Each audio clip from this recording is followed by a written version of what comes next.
The desert wind carried whispers of danger as Chief Running Wolf made his way through the rocky canyon.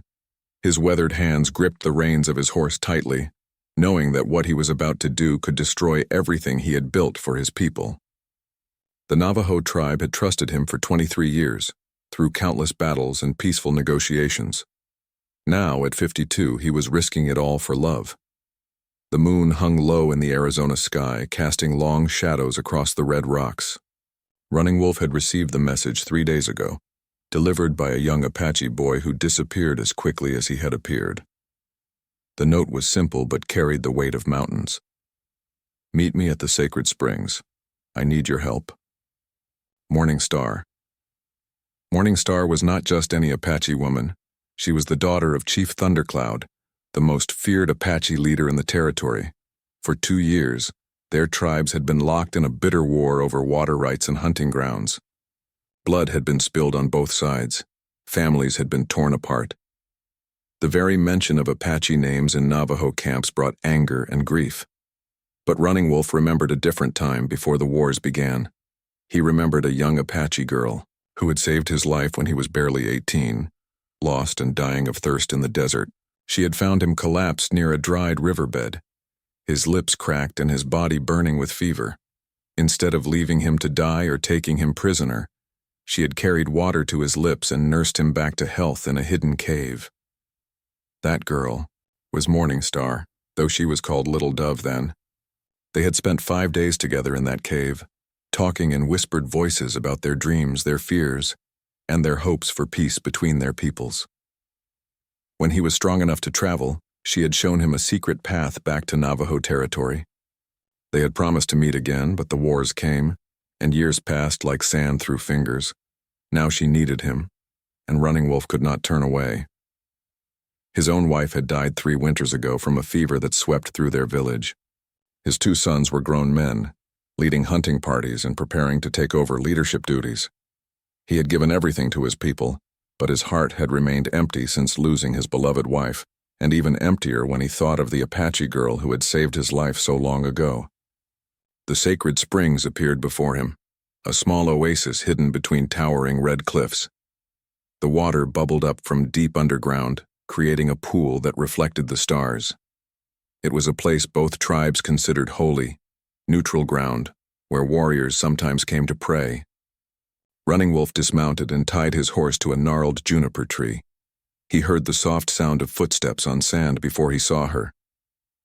Morning Star emerged from behind a large boulder, and Running Wolf's breath caught in his throat. She was no longer the young girl he remembered. At 38, she had become a beautiful woman with long black hair, braided with silver threads and eyes that held the wisdom of someone who had seen too much sorrow. She wore traditional Apache clothing, but it was torn and dirty, as if she had been traveling hard for many days. "You came," she whispered, her voice carrying a mixture of relief and fear. "I gave you my word long ago," Running Wolf replied, stepping closer. "What has happened, Morning Star? Why do you need help?" She looked around nervously, as if expecting warriors to emerge from the shadows. "My father wants to arrange a marriage for me with War Eagle, the Comanche chief. It would seal an alliance between our tribes to fight against the white soldiers moving into our lands. But War Eagle is cruel, Running Wolf. He has beaten 3 wives to death. My father knows this, but he says the alliance is more important than my life." Running Wolf felt anger rise in his chest like a fire. "When is this marriage supposed to happen?" "In 10 days, during the next full moon. There will be a great ceremony with warriors from 3 tribes attending. Once the vows are spoken, there will be no escape." Tears began to roll down her cheeks. "I cannot marry him, Running Wolf. I would rather die than become his wife. But if I refuse or try to run away, my father will have me killed. Apache law is clear about daughters who disobey in matters of tribal alliances." The chief understood the impossible situation she faced. Apache traditions were strict, and Chief Thundercloud was known for his harsh interpretation of tribal law. But helping her would mean betraying everything Running Wolf stood for as a Navajo leader. His people depended on him to protect them, not to risk war by interfering in Apache affairs. "What are you asking me to do?" he said quietly. Morning Star stepped closer, close enough that he could smell the desert sage in her hair. "Hide me among your people. Let me disappear until the marriage season passes. War Eagle will find another bride, and perhaps my father will forgive me in time." Running Wolf shook his head slowly. "You know what this would mean. If my people discover I am hiding an Apache woman, they will think I have gone mad. If your people discover where you are, they will attack our village. Many innocent people will die." "I know," she whispered. "I know what I am asking, but I also know that you are the only person in this desert who might understand. You saved my life once by accepting my help. Now I am asking you to save it again." The wind picked up, making the juniper branches creak and moan. Running Wolf stared into Morningstar's eyes and saw the same desperate courage he had seen in the young girl who had risked everything to help an enemy warrior. He thought of his own daughter, who had died as a child from a snake bite.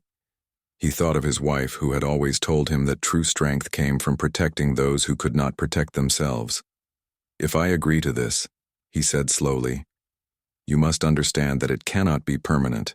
I can hide you for a short time, but eventually you must find another solution." Hope flickered in her eyes like a candle flame.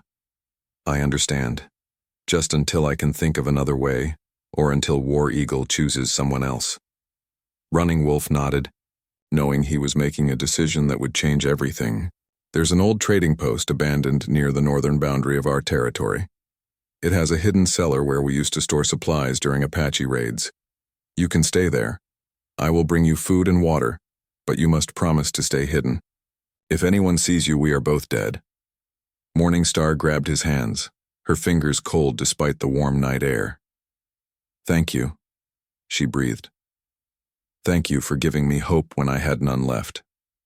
As they made plans for her hiding place, neither of them noticed the pair of eyes watching from a crack in the canyon wall above them. A young Apache warrior named Blackhawk had followed Morningstar, suspicious of her secret nighttime journeys. Now he had seen everything, and his mind was already racing with plans to report this betrayal to Chief Thundercloud. 3 days had passed since Running Wolf had hidden Morningstar in the abandoned trading post, and every moment felt like walking on thin ice over a deep river. The old stone building sat nestled between two hills, surrounded by thick brush and tall grass that helped conceal it from passing travelers. The cellar beneath the main room had been dug deep into the rocky ground, with a hidden entrance covered by loose floorboards and a heavy rug. Running Wolf made his visits during the early morning hours, when his people were still sleeping and the desert was shrouded in gray dawn light. He would ride out under the pretense of checking the northern boundary, something he did regularly as chief, but his heart pounded like war drums every time he approached the trading post, knowing that discovery would mean death for both of them. Morningstar had adapted to her underground hiding place with the resilience of someone who had faced hardship before. The cellar was small and dark, lit only by a few candles Running Wolf had brought her. She had arranged blankets in one corner for sleeping, and kept her few possessions in a leather bag near the entrance. Most of her time was spent in complete silence, listening for any sounds that might indicate danger approaching. On this particular morning, Running Wolf brought fresh bread baked by his sister-in-law and dried meat prepared for long hunting trips. He also carried news that made his stomach tight with worry. "Apache scouts have been seen near our eastern borders," he told Morningstar as she emerged from the cellar, blinking in the dim light filtering through the trading post's dusty windows. "My warriors report seeing smoke signals in the distance. Your father may be looking for you." Morningstar's face grew pale. "How many scouts?" "At least 6, maybe more. They are keeping their distance, but they are watching us." Running Wolf handed her the food bundle and sat down on an old wooden crate. "There is something else. My own people are starting to ask questions about my frequent rides to the north. My eldest son, Stone Bear, asked me yesterday if I'd found signs of trouble in this area." She unwrapped the bread with shaking hands. "What did you tell him?" "That I was checking old water sources in case we need them during the dry season. But Stone Bear is smart, and he knows these lands as well as I do. If he decides to follow me one morning—" Running Wolf did not need to finish the sentence. Morningstar ate in silence for a few minutes, her mind working through their dangerous situation. Finally, she looked up at him. "Perhaps I should leave now before anyone discovers what you have done. I can try to reach the Mexican border, find a place among traders or missionaries. The journey south is too dangerous for a woman traveling alone," Running Wolf said firmly. There are outlaw gangs, wild animals, and desert stretches where many strong men have died of thirst. Besides, your father's warriors would track you down before you made it halfway. Then what do you suggest? I cannot stay here forever, putting your people at risk. Running Wolf had been thinking about this problem for days, turning it over in his mind like a stone polished by worry. There might be another way, but it is dangerous and would require great courage from both of us. Morningstar leaned forward, her eyes intense. Tell me. In 2 days there is a gathering of several tribes at Devil's Canyon for trading and negotiations. Navajo, Hopi, some peaceful Apache bands, even a few Comanche groups. It happens every year when the summer heat breaks. There will be hundreds of people there, many women traveling with trading families. You want me to disguise myself and blend in with the traders? More than that, Running Wolf said, his voice dropping to almost a whisper. I want you to become my wife. The words hung in the air between them like smoke from a sacred fire. Morningstar stared at him, her mouth slightly open in surprise. A marriage ceremony performed at the trading gathering would be recognized by all tribes. Running Wolf continued quickly, before she could object. Once we are married according to tribal law, your father cannot force you to marry War Eagle. Apache tradition forbids breaking up an existing marriage, even for political alliances. But that would make you my husband in truth, Morningstar said slowly. This would not be just a temporary hiding place. This would change both our lives forever. Running Wolf met her gaze steadily. Yes, it would. I have been thinking about this for 3 days and 3 nights. I am 52 years old, Morningstar. My first wife gave me many happy years before the fever took her. My sons are grown and ready to lead. If I spend my remaining years alone, what good does that do anyone? And if I spend them protecting a woman who once saved my life, a woman who has brought light back into my heart after years of darkness, perhaps that is the path the spirits intended for me. Morningstar stood up and walked to the small window, looking out at the hills where danger lurked. Your people will never accept an Apache woman as their chief's wife. Even if the marriage is legal, they will hate me. Some might even try to kill me. Some will be angry at first, Running Wolf admitted, but others will remember that you are the woman who saved their chief's life long ago. I have told that story around many fires over the years, and once they see your character, your kindness, your strength, they will come to accept you. My people are not unreasonable, just careful about trusting former enemies. And what about my people? My father will see this as the ultimate betrayal. He might declare war on your entire tribe. Running Wolf nodded grimly. That is the greatest risk. But consider this. If your father kills you for refusing to marry War Eagle, how does that help anyone? If you disappear into Mexico and are never seen again, he loses a daughter forever. But if you marry me, there is at least a chance that this union could eventually bring peace between our peoples. Not immediately, but in time. Morningstar turned back to him, and he could see the war of emotions playing across her face. Fear, hope, doubt, and something else that made his heart quicken. You would truly want me as your wife? She asked quietly. Not just as a way to solve this problem, but as a true partner. Running Wolf stood and walked to her, stopping just close enough to smell the sage scent that always seemed to surround her. When I was 18 and dying in the desert, you appeared like a spirit sent by the gods to save me. When my wife died 3 years ago, I thought my heart had died with her. But seeing you again, talking with you, protecting you these past few days, I feel alive again in ways I had forgotten were possible. Yes, Morningstar, I would be honored to have you as my wife for all the years the spirits grant us. Tears gathered in her eyes, but she did not let them fall. The ceremony would have to be done quickly, before anyone recognizes me or asks too many questions about my background. I have already spoken with Medicine Crow, the Hopi holy man who performs marriages at the trading gatherings. He owes me a favor from last year when I helped settle a dispute over horse theft. He has agreed to perform a quick ceremony without asking many questions, as long as I vouch for both parties. You planned all this before even asking me? Running Wolf felt heat rise in his cheeks. I hoped you would say yes. But if you refuse, I will still help you find another way to escape. I will not force this choice on you.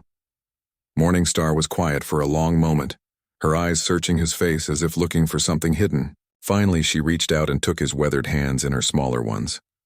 Long ago, when I was young and foolish, I thought love was something that happened like lightning, sudden and bright. But I have learned that real love sometimes grows slowly, like water seeping into dry ground. You have shown me more kindness and respect in these few days than any man ever has. Yes, Running Wolf, I will marry you. Outside, the wind began to pick up, carrying with it the scent of rain and the distant sound of horses approaching. Running Wolf and Morningstar looked at each other, both thinking the same thought. Their time of hiding was running out, and soon they would face the greatest test of their lives. Devil's Canyon buzzed with activity as hundreds of people from different tribes gathered for the annual trading ceremony. Colorful tents and temporary shelters dotted the canyon floor like wildflowers after a spring rain. Smoke from cooking fires drifted upward between the red rock walls, carrying the smells of roasting meat, cornbread, and sweet cactus fruit. Children ran between the camps playing games that crossed tribal boundaries, while their parents haggled over horses, pottery, blankets, and precious turquoise stones. Running Wolf arrived with a small group of his most trusted Navajo warriors, but his heart hammered against his ribs like a trapped bird. Hidden among his supplies, disguised in the clothes of a Navajo woman, and with her face painted in traditional patterns, was Morningstar. They had worked for hours to transform her appearance, braiding her hair in Navajo style and teaching her to walk and speak like women from his tribe. The paint and different hairstyle changed her features enough that she might pass casual inspection, but anyone who looked closely would still recognize her as Apache. The plan was simple, but dangerous. Running Wolf would introduce Morningstar as a distant cousin from a remote Navajo settlement, someone who had lost her husband to illness and needed protection. Then, during the evening ceremonies when many people would be gathered around the large central fire, Medicine Crow would perform their marriage ritual. By the time anyone thought to ask serious questions about the bride's background, they would be legally married under tribal law. Stay close to my sister-in-law. Singing Bird, Running Wolf whispered to Morningstar as they set up their camp. She has agreed to help us, though she does not know your true identity. I told her you are a widow who needs our protection, and she believed me because she has a kind heart. Morningstar nodded, pulling her colorful shawl closer around her face. The disguise felt strange and uncomfortable, but it was better than being discovered. What if someone recognizes my voice? Apache and Navajo languages are different. Speak as little as possible, and when you must talk, whisper as if you are shy or grieving. Many widows are quiet at public gatherings. Singing Bird approached them, a plump, cheerful woman in her 40s who had raised 6 children and treated everyone like family. Come, cousin, she said to Morningstar in a gentle voice. Help me arrange the food for tonight's feast. The men will be hungry after all their trading and storytelling. As the women worked together, Morningstar tried to calm her racing heart. Every face in the crowd could belong to someone who knew her true identity. Apache traders were present at the gathering, though she had not seen any from her father's band yet. But that could change at any moment. The day passed slowly, with Running Wolf making his usual rounds as a respected chief, greeting old friends and conducting tribal business. Several times he caught glimpses of Morningstar helping Singing Bird or sitting quietly with a group of Navajo women, and each time he felt amazed by how well she blended in. Her natural grace and intelligence served her well in the deception. But as afternoon faded toward evening, Running Wolf noticed troubling signs. A group of Apache warriors had arrived from the south, and while they were not from Thundercloud's immediate band, they might still recognize Morningstar. Even more worrying, he spotted his own son Stone Bear talking intently with 2 young Navajo scouts near the horse corral. Stone Bear kept glancing in the direction of their family camp, his expression thoughtful and slightly suspicious. When the sun touched the canyon rim, the evening ceremonies began. Medicine Crow, an ancient Hopi man with silver braids and deep-set eyes, stood before the great fire and called for silence. The various tribal leaders would speak first, sharing news and settling minor disputes. Then there would be dancing, storytelling, and finally the blessing ceremonies for new marriages and business partnerships. Running Wolf felt sweat gathering under his shirt despite the cool evening air. In less than 2 hours, he and Morningstar would stand before hundreds of witnesses and declare themselves husband and wife. Once those words were spoken, there would be no turning back. The speeches seemed to drag on forever. Chief Greyhawk of the Eastern Navajo talked about water rights. A Hopi elder discussed trade routes. 2 Comanche leaders settled an argument about grazing boundaries. Running Wolf barely heard any of it, His attention focused on scanning the crowd for signs of danger. Then he saw something that made his blood freeze. Blackhawk, a young Apache warrior he recognized from previous conflicts, was moving through the crowd near the edge of the gathering. The warrior's eyes were searching faces systematically, clearly looking for someone specific. Running Wolf caught Morningstar's eye from across the fire circle and gave her a subtle hand signal they had agreed upon. She saw his warning and immediately pulled her shawl higher, turning her face away from the firelight. But it might already be too late. Medicine Crow finally called for the marriage ceremonies to begin. Let those who seek to join their lives step forward and be blessed by the spirits of this sacred place. 3 couples approached the fire. An elderly Hopi man and a middle-aged Navajo woman who had been widowed for many years. 2 young Comanche who looked nervous but happy. And Running Wolf and Morning Star, walking side by side toward their fate. As they reached the front of the crowd, Running Wolf heard a sharp intake of breath from somewhere behind them. He did not dare turn to look, but his warrior instincts told him they had been recognized. His hand moved instinctively toward the knife at his belt, though he knew that violence here would destroy any chance of completing the ceremony. Medicine Crow raised his arms, his voice carrying clearly in the desert air. Marriage is the joining of 2 spirits into one path. It is commitment that lasts beyond the grave, trust that survives all hardships, and love that grows stronger with each passing season. Morning Star stood straight and proud beside Running Wolf. Though he could feel the tension in her body, she had risked everything to be here, and now they were moments away from either triumph or disaster. Do you, Running Wolf of the Desert Navajo, take this woman as your wife in the sight of all tribes and all spirits? I do, Running Wolf said firmly, his voice carrying to every corner of the gathering. Do you, Morning Star? Medicine Crow paused, looking at her with ancient eyes that seemed to see more than they should. For a moment, Running Wolf thought the old holy man had recognized her true identity, but then Medicine Crow continued. Do you take this man as your husband in the sight of all tribes and all spirits? I do, Morning Star whispered, but her voice was strong enough to be heard. Then let the sacred smoke bind your spirits together. Medicine Crow threw special herbs into the fire, creating fragrant smoke that swirled around the couple. By the power granted to me by the spirits of earth and sky, I declare you husband and wife. A cheer went up from the Navajo section of the crowd, but Running Wolf heard angry voices rising from the Apache area. Blackhawk was pushing through the crowd, his face twisted with rage and recognition.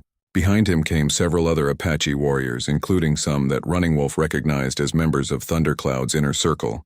Stop this ceremony, Blackhawk shouted, his voice cutting through the celebration like a war cry. That woman is Apache.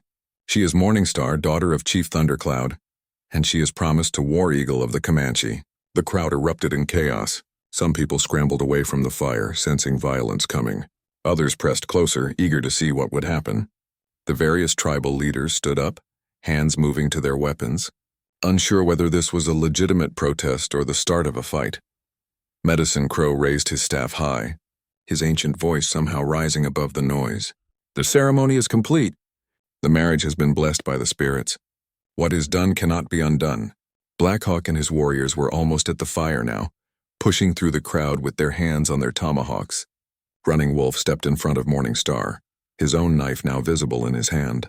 Behind him, his Navajo warriors were forming a protective circle, but they were outnumbered by angry Apache.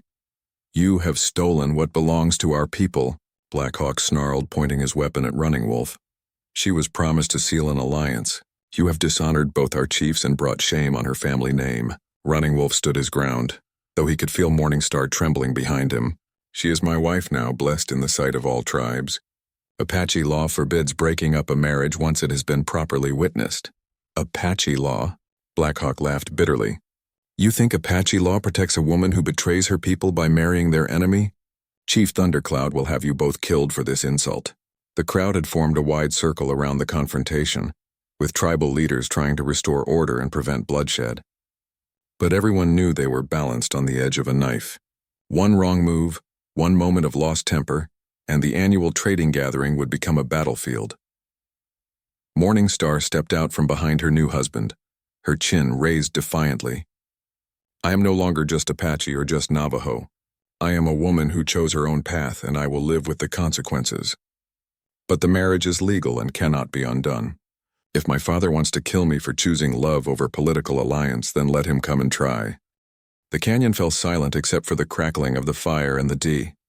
The sound of approaching horses echoed through Devil's Canyon like thunder rolling across the desert.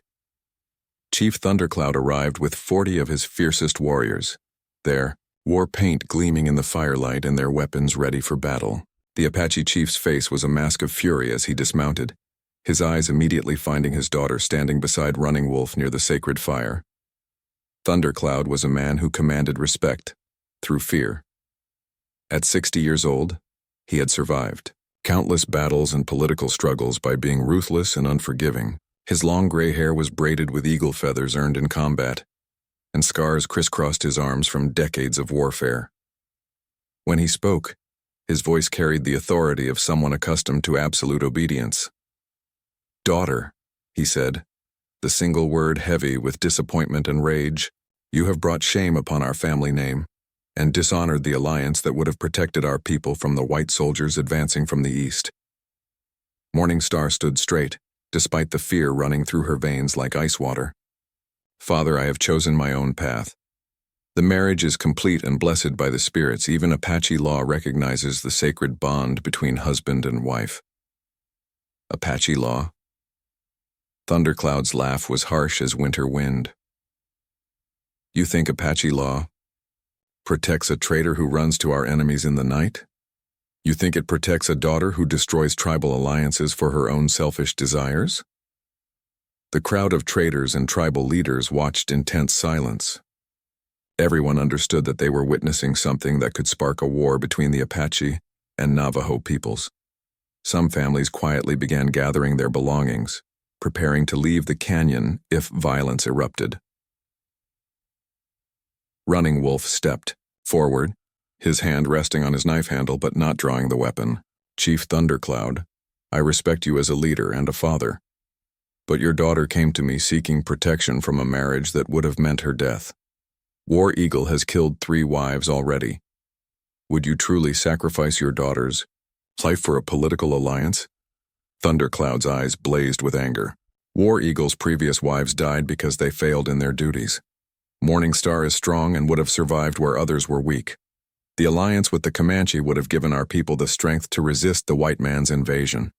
Now that alliance is broken, and many Apache will die because of her selfishness. Behind Thundercloud, his warriors spread out in a semicircle, their weapons clearly visible. The Navajo warriors responded by forming their own defensive line, though they were outnumbered nearly 2-1. Other tribal groups backed away, not wanting to be caught in the middle of a conflict that did not concern them. Medicine Crow, the ancient Hopi holy man, stepped between the two groups with his ceremonial staff raised high. "This is sacred ground," he declared, his weathered voice carrying surprising strength. "For 30 years, tribes have gathered here in peace to trade and settle disputes through words, not weapons. Any man who spills blood on this ground will be cursed by the spirits of earth and sky." Some of the younger warriors on both sides looked uncertain, but Thundercloud showed no signs of backing down. "The curse of this place means nothing compared to the curse my daughter has brought upon her people by this betrayal." War Eagle himself had arrived with the Apache band, and now he pushed forward through the crowd. The Comanche chief was younger than Running Wolf, perhaps 35, but his reputation for cruelty preceded him like the smell of death. His face was painted with black and red symbols that marked him as a warrior who took no prisoners. When he smiled, it was like watching a wolf bare its teeth. "So this is the woman who thinks she is too good to become my wife," War Eagle said, his voice smooth but dangerous. "Perhaps she would prefer to die here in the desert rather than live in comfort as a chief's woman." Morning Star met his gaze without flinching. "I would prefer to die free than live as a slave to a man who beats women to death when they fail to please him." War Eagle's smile faded, replaced by cold rage.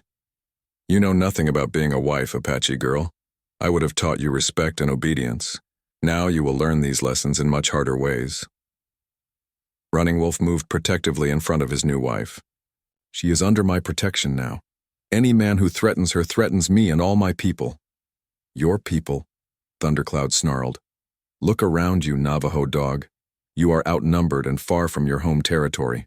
My warriors could kill every one of you before the sun rises, and no one here has the strength to stop us." It was true. The Apache and Comanche combined had nearly 60 warriors, while Running Wolf had brought only 12 men with him. The other tribes at the gathering might have enough fighters to make a difference, but they were unlikely to risk their own people's lives for a conflict between traditional enemies. But then an unexpected voice spoke from the crowd. "The Hopi Nation recognizes the marriage as legal and binding." Chief Soaring Eagle, leader of the largest Hopi band, stepped forward with 20 of his warriors. "We have traded with both Apache and Navajo for many generations. We will not stand by and watch murder committed on sacred ground." Another voice joined his. The Eastern Comanche also recognized the marriage. Chief Spotted Horse, War Eagle's own cousin, moved to stand beside the Hopi leader. "War Eagle, you have dishonored our people with your treatment of wives. I will not help you claim another woman who clearly fears and hates you." War Eagle's face twisted with fury. "Cousin, you betray our family alliance for these strangers?" "I protect our family honor by refusing to support a man who brings shame to the Comanche name," Spotted Horse replied firmly. More voices began to speak up. A band of peaceful Apaches who had feuded with Thundercloud over hunting rights. A group of Navajo from a different region who had heard Running Wolf's reputation for fairness and wisdom. Even some of the traders, who depended on peaceful relationships between all tribes for their livelihood. Within minutes, Thundercloud found himself facing not just Running Wolf's small band, but a coalition of nearly 100 warriors from multiple tribes. The balance of power had shifted dramatically, and everyone in the canyon could feel it. But Thundercloud was not a man who backed down easily. "You think numbers will save you?" he snarled. "I will remember every face here tonight. When the white soldiers come for your lands, do not look to the Apache for help. When your children are hungry and your horses are stolen, do not come crying to us for aid. This woman has chosen her path, and now you have all chosen yours." He turned to Morningstar, his expression softening slightly for just a moment, showing a glimpse of the loving father he must have been when she was young. "Daughter, you have one final chance to end this madness. Come with me now and I will forgive your rebellion. Marry War Eagle as planned, and the alliances will be restored. Your new friends here will not suffer for helping you." Morningstar felt tears threatening to spill from her eyes, but she forced them back. She had made her choice and she would not abandon the man who had risked everything to protect her. "Father, I love you, but I cannot return to a life of fear and obedience. I have found a man who treats me as an equal, not as property to be traded. I hope someday you will understand." Thundercloud's face hardened again, and for a moment Running Wolf thought the Apache chief might order an attack despite the odds. The tension in the canyon was so thick it felt like the air before a lightning storm. Finally, Thundercloud spoke, his voice carrying across the silent crowd like a funeral chant. "You are no longer my daughter. You are no longer Apache. Your name will be forgotten by our people, and if we meet again, it will be as enemies." He mounted his horse and gestured for his warriors to do the same. "Come, we leave this cursed place. There are other ways to build alliances and other battles to fight." As the Apache rode away into the darkness, War Eagle paused beside his horse and looked back at Morningstar with eyes full of hatred. "This is not over, woman. Someday you will be far from your protectors, and on that day you will remember my promise. I do not forget insults, and I do not forgive those who make me look weak." Then he too was gone, leaving only the echo of hoofbeats and the acrid smell of hatred hanging in the night air. Morningstar collapsed against Running Wolf's chest, the strength finally draining from her legs as the reality of what had just happened hit her fully. She was free of the unwanted marriage, but she had also lost her family, her tribe, and her identity forever. From now on, she would be a woman caught between two worlds, accepted by neither, dependent entirely on the love and protection of the man who had risked everything to save her. The seventh day of Morningstar's trials dawned gray and cold, with storm clouds gathering over the red cliffs that surrounded the Navajo village. She had passed 6 days of increasingly difficult tests, proving her skills in cooking, weaving, plant gathering, childcare, and even basic healing techniques. The women of the tribe had begun to warm to her, impressed by her determination and touched by her genuine desire to learn their ways. But the final test would be the most dangerous. White Crow had announced that Morningstar must venture alone into the desert to gather sacred plants needed for an important healing ceremony.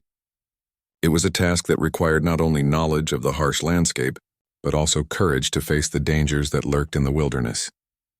The ghost flower blooms only on the high cliffs during the full moon, White Crow explained as she pointed toward the treacherous rock formations north of the village. It is needed to heal the fever sickness that has struck 3 of our children. You must bring back 5 perfect blooms before sunrise, or the children may die and your final test will be considered a failure. Morningstar understood the weight of what was being asked. The ghost flower was legendary among desert tribes for its healing properties, but it grew in places where mountain lions hunted, and loose rocks could send a climber tumbling to their death.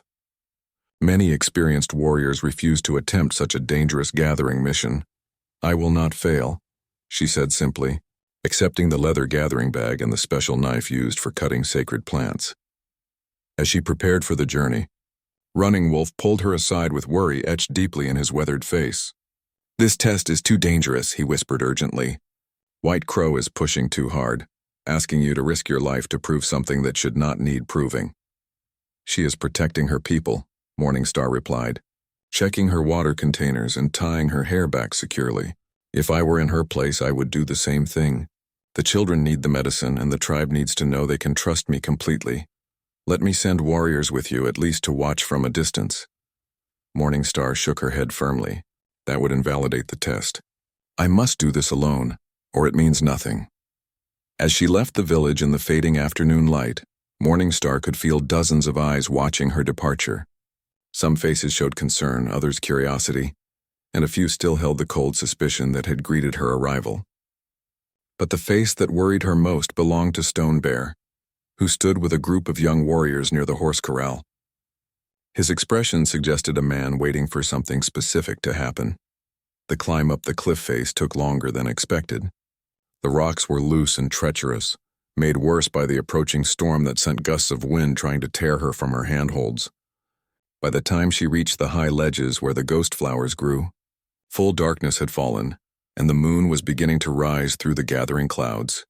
The flowers were there just as White Crow had promised, pale white blooms that seemed to glow with their own inner light, growing from tiny cracks in the rock face.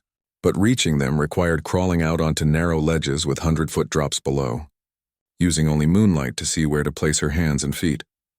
Morningstar had gathered 4 perfect blooms when she heard the sound that made her blood freeze. The low growl of a mountain lion echoed off the cliff walls, and she could see yellow eyes reflecting moonlight from a ledge just 20 feet away. The big cat had been hunting in the area and was not pleased to find a human intruder in its territory. For several long minutes, woman and mountain lion stared at each other across the narrow space. Morningstar knew that any sudden movement could trigger an attack, but she also knew she needed that 5th flower to complete her test. The sick children were depending on her, and so was her future among the Navajo people. Moving with agonizing slowness, she reached for the final bloom growing from a crack just arm's length away. The mountain lion watched her every move, its tail twitching with predatory interest, but something in her calm demeanor seemed to communicate that she was not a threat, and after what felt like hours, the big cat turned and disappeared into the shadows. Morningstar carefully cut the 5th ghost flower and placed it in her gathering bag with the others. The most dangerous part of her test was complete, but she still had to make the treacherous climb down the cliff face in darkness while carrying the precious plants. The descent proved even more difficult than the climb up. Loose rocks shifted under her feet, sending small avalanches rattling into the darkness below. Her hands were scraped raw from gripping sharp stone, and the gathering bag kept catching on protruding rocks. But she pressed on, driven by determination and the knowledge that 3 young lives depended on her success. She was halfway down when the real trap was revealed. Torchlights appeared at the base of the cliff, and Morningstar could see Apache warriors moving into position around the area where she would have to descend. War Eagle himself stood among them, his cruel smile visible even from her high perch on the cliff face. "Come down, Apache whore," his voice echoed off the rock walls. "Your husband cannot protect you up there. It is time to pay for the insult you gave me at Devil's Canyon. Morningstar realized with growing horror that this had been planned. Someone had told War Eagle exactly where she would be and when she would be vulnerable. The final test had been turned into an ambush with her clinging to a cliff face like a trapped animal. But even as fear coursed through her, she noticed something that gave her hope. The Apache warriors were positioned to catch her if she came down the main climbing route, but they had not thought to guard the more treacherous descent path on the eastern side of the cliff. It would be incredibly dangerous to attempt in darkness, but it might be her only chance to escape. Moving as quietly as possible, Morningstar began working her way across the cliff face toward the alternate route. The ghost flowers in her bag seemed to glow faintly in the moonlight, reminding her that sick children were waiting for the medicine she carried. She could not let them down, and she could not give War Eagle the satisfaction of capturing her. The eastern descent was a nightmare of loose rock and narrow handholds. Several times she nearly lost her grip as stones gave way beneath her weight, but her desperation gave her strength, and slowly she worked her way down toward the valley floor. She was almost at the bottom when her foot slipped on a wet patch of stone. For a terrifying moment she hung by her fingertips over a 40-foot drop, the gathering bag swinging wildly from her shoulder. But somehow she managed to find another foothold and continue her descent. When she finally reached solid ground, Morningstar found herself in a narrow canyon that led back toward the Navajo village. But she could hear War Eagle's warriors spreading out to search for her, and she knew it was only a matter of time before they cut off her escape route. Running as quietly as possible through the darkness, she made her way toward home with the precious ghost flowers clutched against her chest. Behind her she could hear horses and angry voices as War Eagle realized his trap had failed. He would not give up easily, and she was still miles from safety. But as she ran through the desert night, Morningstar heard another sound that filled her heart with hope. Navajo war cries echoed through the darkness, and she could see torches approaching from the direction of the village. Running Wolf had come looking for her, bringing warriors to escort her safely home. The two groups met in a shower of arrows and war cries. For several minutes the night was filled with the clash of weapons and the screams of fighting men. But the Navajo had the advantage of knowing the terrain, and War Eagle's forces were eventually driven back into the darkness. Running Wolf found Morningstar crouched behind a boulder, still clutching the gathering bag with its precious contents. "Are you hurt?" he asked urgently, checking her for wounds. "I am safe and I have the medicine," she replied, showing him the 5 perfect ghost flowers that glowed softly in the moonlight. "The children will be healed." As they rode back to the village, Running Wolf explained what had happened. "Stone Bear came to me after you left, saying he had received word that Apache raiders were in the area. He wanted to follow you with warriors, claiming it was for your protection, but something in his manner made me suspicious. When I questioned him more closely, he admitted that he had sent a message to War Eagle, telling him where you would be." Morningstar felt her heart sink. "Your own son betrayed me?" He believed he was protecting the tribe by getting rid of what he saw as a dangerous influence, Running Wolf said sadly. "But his actions nearly got you killed, and they have shown me that I can no longer trust his judgment." When they reached the village, a crowd had gathered to hear the results of the final test.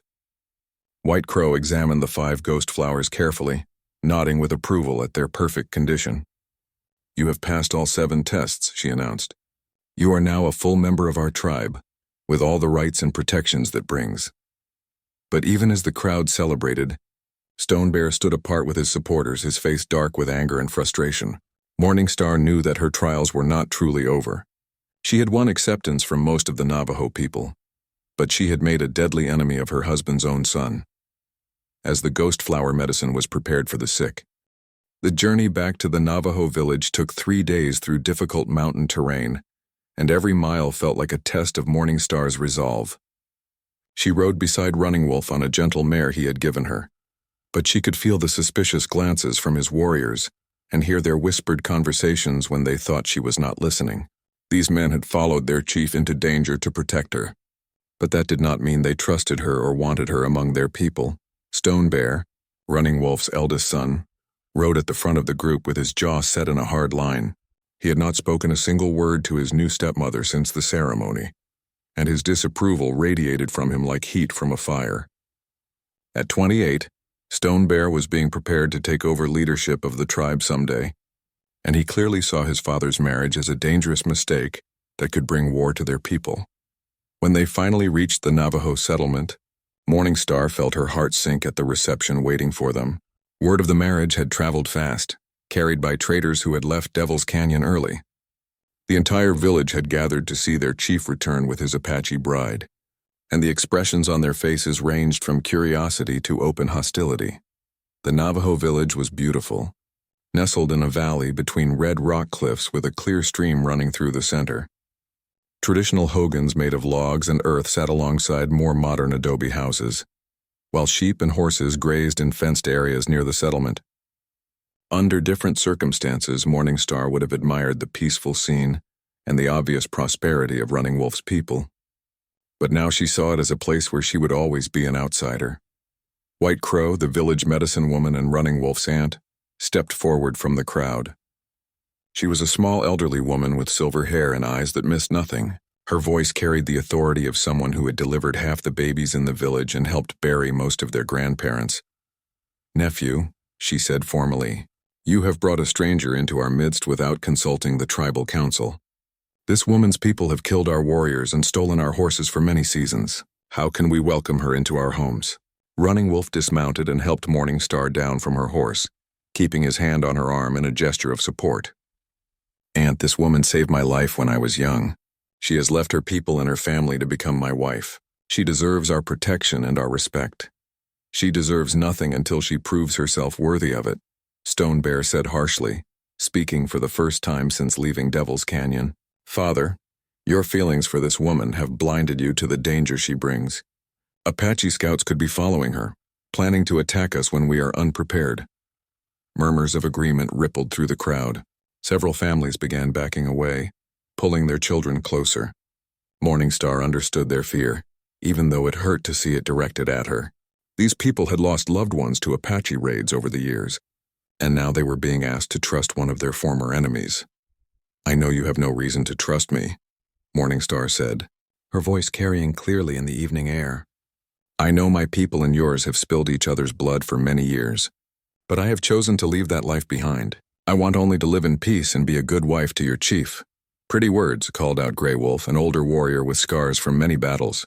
"But how do we know this is not a trick? How do we know you are not here to spy on our defenses and report back to your father?" "Because she risked her life to escape an unwanted marriage," Running Wolf replied firmly. "Because she has been disowned by her own people for choosing love over tribal politics. Because I know her heart and I trust her completely." White Crow studied Morningstar with sharp eyes, taking in every detail of her appearance and demeanor. "If she wishes to live among us, she must prove herself according to our customs. No woman becomes part of this tribe simply by marrying into it. She must show that she can contribute to our community and earn the respect of our people."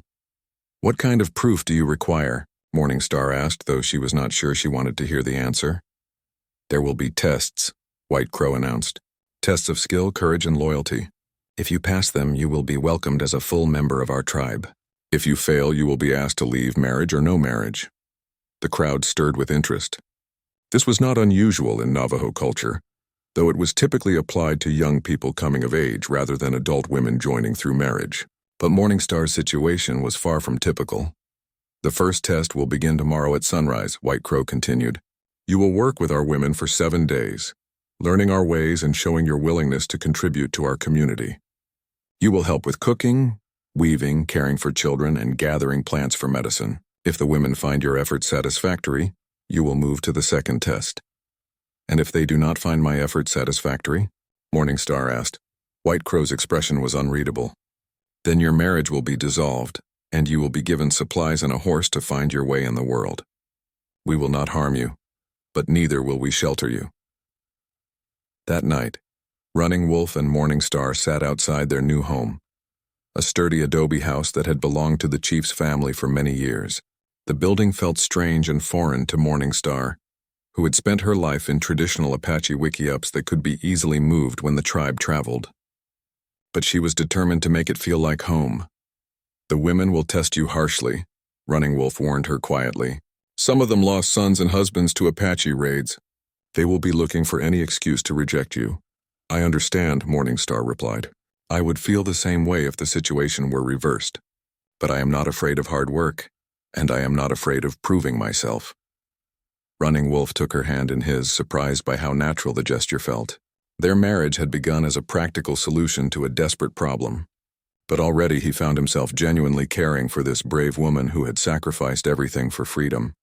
"There is something else you should know," he said reluctantly. "Stone Bear has been meeting with some of the younger warriors. He believes I am too old and too influenced by romantic feelings to lead effectively. If these tests do not go well, he may challenge my authority as chief." Morningstar felt a chill that had nothing to do with the desert wind. He would overthrow his own father? Not overthrow exactly. In our culture, leadership can be questioned if the people lose confidence in their chief's judgment. If enough warriors support Stone Bear, I might be forced to step down and let him take over. It would not be violent, but it would be the end of my time as leader. Then I must not fail these tests. Morningstar said with quiet determination. "I will not be the cause of you losing everything you have worked for." The next morning arrived too soon, with White Crow and 5 other Navajo women waiting outside their door before the sun had fully risen.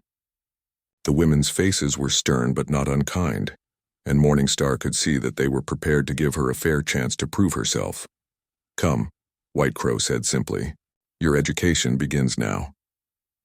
The first day was devoted to learning Navajo cooking methods and food preparation. Morningstar had to master the art of making traditional cornbread in outdoor ovens, preparing mutton stew with desert plants she had never seen before, and grinding cornmeal by hand using heavy stone tools. Her Apache upbringing had taught her similar skills, but every tribe had its own techniques and traditions. The Navajo women watched her every move, offering correction when she made mistakes but also nodding approval when she showed quick understanding. By midday, Morningstar's back ached from bending over grinding stones. Her hands were raw from kneading dough and sweat stung her eyes, but she did not complain or ask for rest. "You work hard," admitted Laughing Water, a middle-aged woman whose husband had been killed in an Apache raid 2 years earlier. "I expected you to give up by now and run crying to your new husband. My mother taught me that complaints do not fill empty stomachs or weave warm blankets," Morningstar replied, continuing to grind corn despite her aching arms. "Hard work is the same in every tribe." As the day wore on, the women began to relax slightly in her presence. They shared stories about their families, asked careful questions about her background, and even laughed at a few of her attempts to pronounce difficult Navajo words. But Morningstar knew this was only the beginning. 6 more days of testing lay ahead, and each one would likely be more challenging than the last. That evening, exhausted but determined, she sat with Running Wolf and told him about her day. "They are not cruel, but they are thorough," she reported. "I think some of them want to like me, but they are afraid to show it in case I prove unworthy." "Give them time," Running Wolf advised. "Trust must be earned slowly, but once earned from Navajo women, it lasts forever." As they prepared for sleep, neither of them noticed the figure watching from the shadows near their house. Stone Bear stood motionless in the darkness, his face hard with determination. He had spent the day talking to warriors and family leaders, building support for his growing belief that his father's judgment had been compromised by foolish emotions. Tomorrow would bring new tests for Morningstar, but it would also bring new challenges to Running Wolf's L.